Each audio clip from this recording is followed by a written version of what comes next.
गियोवानी ने फेलिक्स को अपने पास रहने को कहा था। तब फिर वो दोनों सो जाते हैं। फिर फेलिक्स की आंख खुलती है और वो गियोवानी को अपने ऊपर देखकर चौंक जाता है और सोचता है, कब मेरी आंख लग गई थी, मुझे तो कुछ पता भी नहीं चला। मैं पूरे वक्त ऐसे ही सोता रहा। मुझे कितनी देर इसे झेलना पड़ेगा। मेरा हाथ भी सुन्न पड़ गया है। फिर वो जैसे तैसे करके गियोवानी से खुद को छुड़वा कर बाहर आ जाता है। उसका हाथ दर्द कर रहा था कि वो मेरे ऊपर इतना चढ़ के क्यों सोया हुआ था। फिर वो गियोवानी का घर देखने लगता है। ये जगह तो बहुत बड़ी है। वो यहाँ अकेले रहता है। कोई शक नहीं कि उसे ठंड लगती है। ये जगह इतनी बड़ी जो ठहरी। फिर उसके पेट में से आवाज़ आती है तो वो सोचता है, वैसे देखा जाए तो मैंने अभी तक कुछ नहीं खाया। ऐसा नहीं कि इतने बड़े घर में रहना कोई बुरी बात है। देखते हैं कि मैं क्या कर सकता हूँ। वो फिर देखता है कि उसके घर में कुछ खाने को है या फिर नहीं, लेकिन पूरा फ्रिज तो खाली था। वो सोचता है कि क्या वो सिर्फ सजाने के लिए फ्रिज रखता है। फिर वो फ्रिज बंद करके बेडरूम में जाता है तो वहाँ गियोवानी तो आराम से सो रहा था।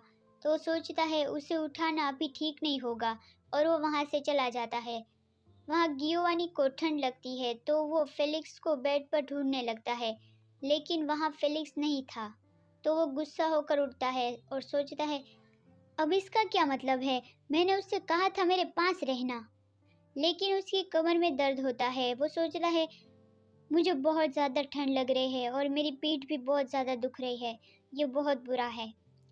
फिर वो बाथरूम में चेक करता है तो वो वहाँ भी नहीं था। किचन में चेक करता है तो वो वहाँ भी नहीं था। वो सोचता है, क्या वो सेकंड फ्लोर पे हो सकता है। वो अपनी दुखती हुई कमर लिए ऊपर तक भी जाता है, लेकिन फेलिक्स वहाँ भी नहीं था। गियोवानी गुस्सा हो जाता है और बोलता है, क्या वो मुझसे हाइड एंड सीक खेल रहा है। लेकिन फिर वो तुरंत ही भागता हुआ नीचे आता है और देखता है तो वहाँ फेलिक्स के जूते भी गायब थे। अब गियोवानी को समझ में आ गया कि तो वो फिर से भाग गया। लेकिन वहाँ डोर से आवाज़ आती है। फेलिक्स बाहर वापस आ गया था। उसे पासवर्ड ठीक से याद नहीं था। दरवाज़ा खुलते ही गियोवानी ने तुरंत ही फेलिक्स को अंदर खींच लिया और दरवाज़ा ज़ोर से बंद कर दिया। और फिर वो अंदर फेलिक्स को दीवार पर पुश कर देता है। तो फेलिक्स सोचता है, क्या है, मुझे पता है मैं थोड़ा लेट आया हूँ, लेकिन मैंने नहीं सोचा था वो इतना गुस्सा हो जाएगा। गियोवानी गुस्से से बोलता है, मिस्टर फेलिक्स, क्या किसी पर्सनल बॉडीगार्ड को बिना कुछ कहे ऐसे ही चले जाना चाहिए। तो फेलिक्स कहता है, मैं माफ़ी चाहता हूँ, मैं तुम्हारे उठने से पहले ही वापस आने की सोच रहा था। तो गियोवानी कहता है, तुम कहाँ गए थे। वो उसके हाथ में बैग देखता है और पूछता है, ये क्या है। तो फेलिक्स कहता है, मैंने देखा कि फ्रिज में कुछ नहीं है तो मैं थोड़ी ग्रोसरी शॉपिंग करने गया था। ये सुनकर गियोवानी मन में बोलता है, मैंने सोचा कि तुम कहाँ गए होगे, लेकिन तुम तो ग्रोसरी शॉपिंग करने गए थे और मैं यहाँ तुम्हें हर जगह पागलों की तरह ढूंढ रहा था। फिर वो फेलिक्स की ओर देखकर उसका चिन पकड़ के कहता है, मिस्टर फेलिक्स, मैं तुम्हें वार्न करता हूँ, आज अभी से, हम बाहर कंपनी में हो या फिर मेरे घर में, मुझसे 1 मीटर से ज़्यादा दूर मत जाना। और जबकि तुमने हमारा प्रॉमिस तोड़ दिया है और बिना मुझे बताए कहीं चले गए, इसलिए मैं इसकी भरपाई चाहता हूँ। तो फेलिक्स मन में बोलता है, इतना आराम से सोने के बाद तुम्हें अब कौन सी भरपाई की ज़रूरत है। गियोवानी उसे कहता है, तुम्हारे एक्सप्रेशन देख के तो ऐसा लगता है कि तुम खुश नहीं हो, लेकिन ये हमारे एग्रीमेंट में था और तुमने ये तोड़ा है। और ऊपर से मिस्टर फेलिक्स, तुम्हारी वजह से मैं ठंड से मर जाने वाला था, तो तुम इसकी भरपाई कैसे करोगे। हाँ, फेलिक्स मन में बोलता है, हाँ, मैं हर बात से एग्री हो सकता हूँ, लेकिन इसमें मेरा क्या कसूर है। तुम्हें ठंड लग रही है तो, अगर तुम्हें ठंड लग रही है तो फिर थोड़े कपड़े पहन लो और अपनी पीठ पे आइस पैक रख के भला कौन मर सकता है। मैं यहाँ आर्ग्यू करना चाहता हूँ, लेकिन मैं क्या कर सकता हूँ। फिर फेलिक्स उसके सामने झुककर कहता है, मैं माफ़ी चाहता हूँ कि मैं तुम्हें बताए बगैर चला गया। अगर तुम मेरी पगार कम करना चाहो या फिर कोई और तरीके से मुझे पनिश करना चाहो तो मैं खुशी से मान लूँगा। तो गियोवानी कहता है, हाँ, तुम्हारी पगार, और तुम्हारी चवन्नी पगार का मैं करूँगा क्या। इतने छुट्टे तो इधर उधर पड़े रहते हैं। फेलिक्स गुस्सा हो जाता है कि ये तो बहुत ही एनोइंग है। गियोवानी उसके चेहरे पर हाथ रख के कहता है, इसके बजाय मुझे जिसमें ज़्यादा फ़ायदा हो उस तरह से मैं भरपाई चाहता हूँ। तो फेलिक्स कहता है, और उसका मतलब। लेकिन गियोवानी तुरंत ही उसे किस कर लेता है। उसका मतलब था कि अभी मुझे सिर्फ तुम्हारी गर्मी की ज़रूरत है। फेलिक्स के हाथों से वो बैग नीचे गिर जाता है। फेलिक्स सोचता है हर बार वो यहीं पे आके क्यों अटकता है।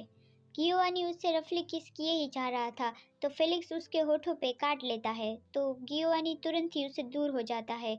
उसके होठों से खून बहने लगता है तो वो कहता है अब इसका क्या मतलब है।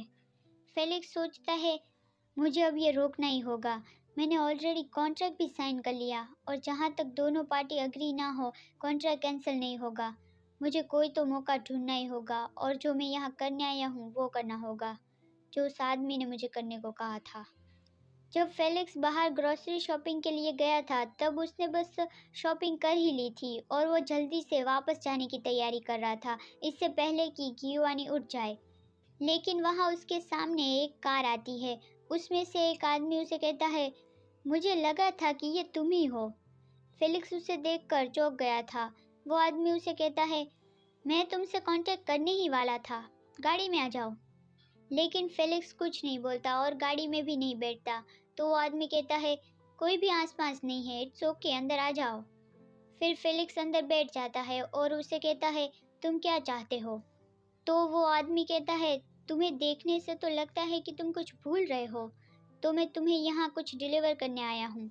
और वो अपनी पॉकेट से एक कार्ड निकाल के देता है और कहता है ये एक यूएसबी स्टिक है, इसे अपने वॉलेट में रख लो।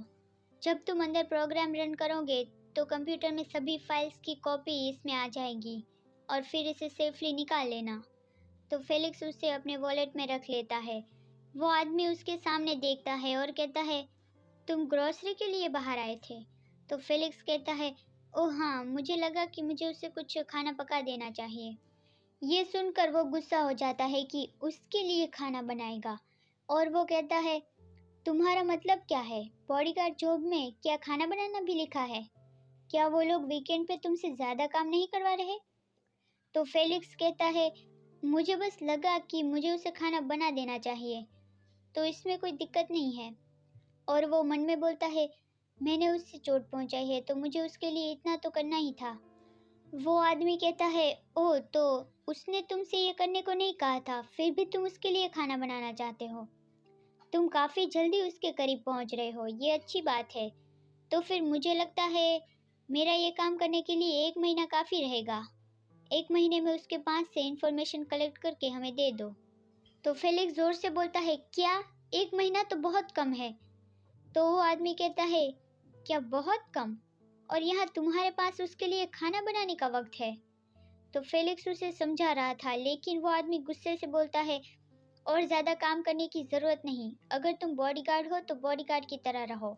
कोई भी ऐसी चीज़ मत करो जिससे तुम इमोशनली अटैच हो जाओ। मैं नहीं चाहता कि तुम मुझे फिर आके ये कहो कि अब तुम हमारी मदद नहीं कर सकते क्योंकि तुम उस पर सॉफ्ट बनने वाले हो। तो फेलिक्स कहता है तुम्हें इसकी चिंता करने की ज़रूरत नहीं।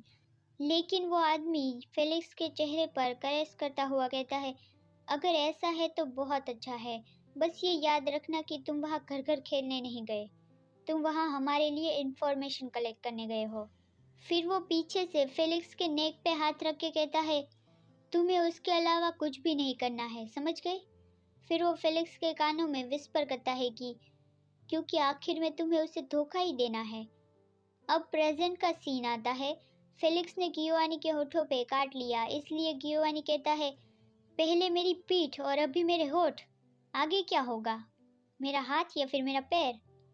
फेलिक्स तो कुछ नहीं बोलता। गियोवानी कहता है क्या इसी तरह से तुम अपने एम्प्लॉयर को प्रोटेक्ट करने वाले हो फेलिक्स, डायरेक्टली खुद ही आके मुझे चोट पहुंचा रहे हो। तो फिर फेलिक्स अपने होठों को साफ करता हुआ बोलता है तो फिर मुझे ये पूछने दो सर, क्या अपने ही बॉडीगार्ड पे बुरी नज़र डालना आपकी हॉबी है। ये सुनकर गियोवानी बहुत ही गुस्सा हो जाता है और जोर से बोलता है क्या, मैंने तुम पे डोरे डाले। फेलिक्स कहता है मुझे लगा मुझे बहुत ही नरम होने की ज़रूरत है, लेकिन अब देर ना हो इससे पहले मुझे क्लियर करना ही होगा। जहाँ तक आपको प्रोटेक्ट करने की नौबत नहीं आती, मैं तुम्हारे साथ कोई भी फिजिकल कांटेक्ट नहीं करूँगा। गियोवानी कहता है क्या। तो फेलिक्स कहता है मैंने कहा जब तक तुम्हें प्रोटेक्ट ना करना हो मुझे तुम्हारे साथ फिजिकल कांटेक्ट करने की ज़रूरत नहीं, मैं ये नहीं करूँगा। लेकिन गियोवानी गुस्सा हो जाता है और फेलिक्स का हाथ पकड़ के गुस्से से बोलता है, अभी देखो मिस्टर फेलिक्स, तुम कोई मतलब नहीं बना रहे। सबसे पहले कौन किस पे डोरे डाल रहा था ये देखो तुम। गियोवानी फेलिक्स को याद दिलाता है कि फेलिक्स ने ही पहले आके उसे सेक्स करने को कहा था। फेलिक्स ही था जो गियोवानी को आके उसे सेड्यूस करने की कोशिश कर रहा था। तो फेलिक्स अब दुविधा में पड़ गया। वो सोचता है, शिट, उसने फिर से वही बात लाई। फिर वो अपना हाथ छुड़वाता हुआ कहता है, मुझे ये भी पता नहीं है कि तुम्हें क्या पसंद है और अभी हम सिर्फ बॉडीगार्ड और एम्प्लॉयर है। ये सुन के तो गियोवानी कंफ्यूज हो गया कि क्या। फेलिक्स ग्रोसरी बैग वापस उठाता हुआ कहता है, मुझे ज़रूर ही अपनी फीलिंग्स और मेरा काम एक साथ मिक्स नहीं कर देना चाहिए, इसलिए आज से ही तुम अननेसेसरी फिजिकल कांटेक्ट ना करो, ये अच्छा होगा। हमें काम और पर्सनल बातें अलग रखनी है। और ऐसा कहकर वो जाने लगता है। वहाँ गियोवानी तो कंफ्यूज हो गया कि व्हाट द हेल, क्या उसने मुझे रिजेक्ट कर दिया। फिर दूसरी सुबह गियोवानी हॉट शावर लेता है और वो गुस्सा भी था क्योंकि उसे बहुत ज़्यादा ठंड लग रही थी। वो बाहर आता है तो वहाँ फेलिक्स उसे कहता है, तुम्हें जल्दी करनी होगी, काम पर पहुँचने के लिए तुम्हारे पास थोड़ा ही वक्त बचा है। गियोवानी कहता है, तुम एग्जॉस्ट दिख रहे हो, मुझे लगता है सोफे पे सोना बहुत ही आरामदायक नहीं रहा होगा। लेकिन फेलिक्स मुस्कुराकर कहता है, पूरी तरह से तो नहीं, लेकिन मैं अच्छे से सोया। मुझे नहीं पता क्योंकि शायद ये लग्जरियस सोफ़ा था, लेकिन ये मेरे बेड से तो बहुत ही ज़्यादा कंफर्टेबल था। गियोवानी भी हंस के बोलता है, ओह रियली, सुन के अच्छा लगा। और वो मन में गुस्सा करके बोलता है, मैं यहाँ ठंड की वजह से पूरी रात नहीं सो पाया। फिर फेलिक्स टाइम देखता हुआ कहता है, अगर तुमने जल्दी नहीं की तो तुम काम के लिए लेट हो जाओगे। गियोवानी कहता है, हाँ ठीक है, मैंने कहा ना मैं रेडी हो रहा हूँ। फिर वो लोग कंपनी पहुंच जाते हैं। वहाँ एक नए प्लान्स का प्रेजेंटेशन हो रहा था, लेकिन गियोवानी तो बस अलग ही विचारों में खोया हुआ था। उसका मीटिंग में ध्यान ही नहीं था। वो सोचता है, आखिर उसकी प्रॉब्लम क्या है, आखिर क्या बात हो सकती है, वो मुझसे इस तरह से क्यों पेश आ रहा है। तुम कह रहे हो तुम मुझसे लिमिट में फिजिकल कांटेक्ट करोगे, लेकिन फिजिकल कांटेक्ट ही तो है जिसकी मुझे ज़्यादा ज़रूरत है। उसका कोई तो कारण होगा कि वो मुझसे दूर रहना चाहता है। फिर मीटिंग ख़त्म होती है कि अगर आपको कोई सवाल नहीं है तो हम आज की मीटिंग यही ख़त्म करते हैं। गियोवानी बोलता है, हाँ ये डेफिनेटली बहुत अजीब है। तो सब उसे देखते हैं और वो एम्प्लॉय से पूछता है, एक्सक्यूज़ मी। गियोवानी का तो ध्यान नहीं था, वो तो बस सोच रहा था और मन में बोलने की जगह उसने लाउडली बोल दिया। वो परेशान हो जाता है कि ओह नहीं, मैं तो भूल ही गया था कि हम मीटिंग में हैं। वो प्रोजेक्ट मैनेजर कहता है, जिस पार्ट पे ज़्यादा ध्यान देने की ज़रूरत है उस पे आप हमें एडवाइस दे सकते हैं, हम जल्दी उसे बदल डालेंगे। गियोवानी सोचता है, मैं इतना परेशान था कि मैं मीटिंग में भी फोकस नहीं रख पाया, इस तरह तो मैं ठीक से काम नहीं कर पाऊंगा। फिर वो बोलता है, सब कुछ, मैं चाहता हूँ सब चीज़ों को रिव्यू किया जाए और इस मीटिंग को अगले हफ्ते तक पोस्टपोन कर दो। तो वो एम्प्लॉय बोलता है, सब कुछ। तो गियोवानी अपने फेस पे गुस्सा दिखाता हुआ कहता है, क्या कोई प्रॉब्लम है। तो वो एम्प्लॉय बेचारा डर के मारे बोलता है, हाँ हम जल्द ही इस पर काम कर देंगे। फिर गियोवानी उठ कर कहता है, हम आज की मीटिंग यही ख़त्म करते हैं, अगले हफ्ते इसी वक्त दूसरी मीटिंग रखेंगे। और वो बाहर जाने लगता है। फेलिक्स उसका बॉडीगार्ड था तो वो भी उसके साथ ही जाता है। गियोवानी फेलिक्स के बारे में सोच रहा था कि उसका फिजिकल कांटेक्ट करने का कोई तो कारण होगा, लेकिन क्या। हमने वीकेंड पे जो किया, क्या वो आखिरी बार था, बस इतना ही। वो पीछे मुड़ता है और कहता है, mister Felix. Yes sir. Giovanni कहता है, मैं सोच रहा था कि तुमने मुझसे ऐसे पेश आना शुरू क्यों कर दिया। तो बस ये वही था, मैंने ऑलमोस्ट इसे मिस कर दिया। फेलिक्स ये सुनकर झटका खा गया। उसे लगा कि उसका राज खुल गया, लेकिन उसे पता कैसे चला। वो पूछता है, वहीं से तुम्हारा क्या मतलब है। तो गियोवानी कहता है, क्या तुम इतनी ऑब्वियस बात को ना समझने का नाटक कर रहे हो, मैंने ऑलरेडी ही वो तुमसे देख लिया है। ये सुनकर फेलिक्स चौंक गया कि क्या उसे कोई एविडेंस मिल गया है, अब मुझे क्या करना चाहिए। लेकिन गियोवानी बोलता है, मिस्टर फेलिक्स, मुझे तो नहीं लगा था कि तुम इजीली जेलस हो जाओ, इस टाइप के होगे। फेलिक्स कंफ्यूज हो जाता है कि हाँ। गियोवानी कहता है, मुझे पक्का पता है तुम डैनी की वजह से जेलस हो गए थे। तुमने ज़रूर ही ये सोच लिया होगा कि डैनी और मैं बहुत ही क्लोज है। ये सुनकर फेलिक्स सोचता है, ये किस तरह की बकवास करा है ये। गियोवानी उसके कंधे पे पैट करके कहता है, लेकिन तुम्हें जेलस होने की ज़रूरत नहीं, डैनी और मैं सिर्फ बस दोस्त है। फेलिक्स कहता है, मैं जेलस नहीं था। और उससे राहत होती है कि ये अच्छा हुआ उसे कुछ पता नहीं चला। लेकिन उसने ये कैसे सोच लिया कि मैं जेलस हूँ। गियोवानी कहता है, अगर तुम्हें इससे परेशानी हो रही है तो क्या मैं उसे आने से मना कर दूँ। फेलिक्स को गुस्सा आ रहा था, लेकिन वो स्माइल करते हुए गियोवानी का हाथ अपने कंधे से हटाता है और कहता है, मैंने कहा मैं जेलस नहीं था तो। वहाँ उसका सेक्रेटरी मिस्टर किम आता है और वो कहता है, सर क्या सब ठीक तो है ना। तो गियोवानी कहता है, मुझे फेलिक्स की गलतफहमी दूर करनी है। फेलिक्स कहता है, और मैं कह रहा हूँ ना, मुझे कोई गलतफहमी नहीं हुई। फेलिक्स अब तंग आ चुका था कि वो तो मेरी बात सुन ही नहीं रहा, और वो साय करके कहता है, माफ़ कीजिए लेकिन मुझे थोड़ी देर बाथरूम जाना है। और वो जाने लगता है।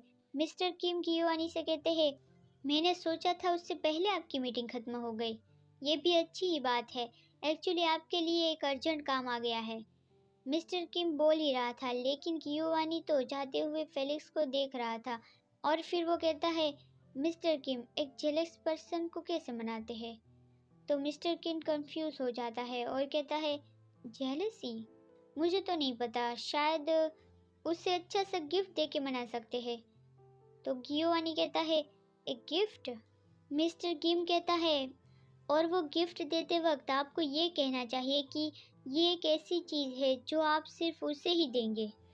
गियोवानी तो उसे अच्छे से सुनता है। मिस्टर किम हंसते हुए पूछता है, लेकिन आप इस बारे में मुझे क्यों पूछ रहे हो। लेकिन गियोवानी, मैं थोड़ी देर आता हूँ, ऐसा कह के जाने लगता है। मिस्टर किम तो गास्प कर जाता है कि क्या, अभी, सर रुकिए तो।